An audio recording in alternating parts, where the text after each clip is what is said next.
Один из главных праздников Чилпазы или Хакасский Новый год отметили на республиканском ипподроме. Как всегда, народные гуляния прошли широко и весело. На праздник съезжаются делегации со всей республики, устанавливают юрты и показывают свои достижения. А на главной сцене праздника развернулось театрализованное представление, посвященное национальному календарю.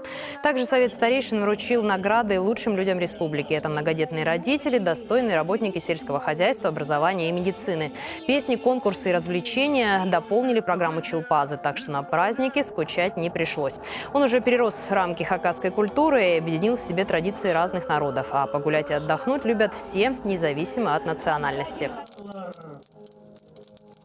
Ой, мы в восторге вообще. Ну, массовость это нравится. Концерты интересные очень.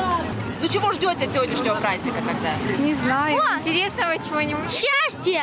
Привезли мы угощение села Кирова, Алтайского района. Украинцы тоже там живут, и мы к ним приехали в гости. И подарите. И подарим,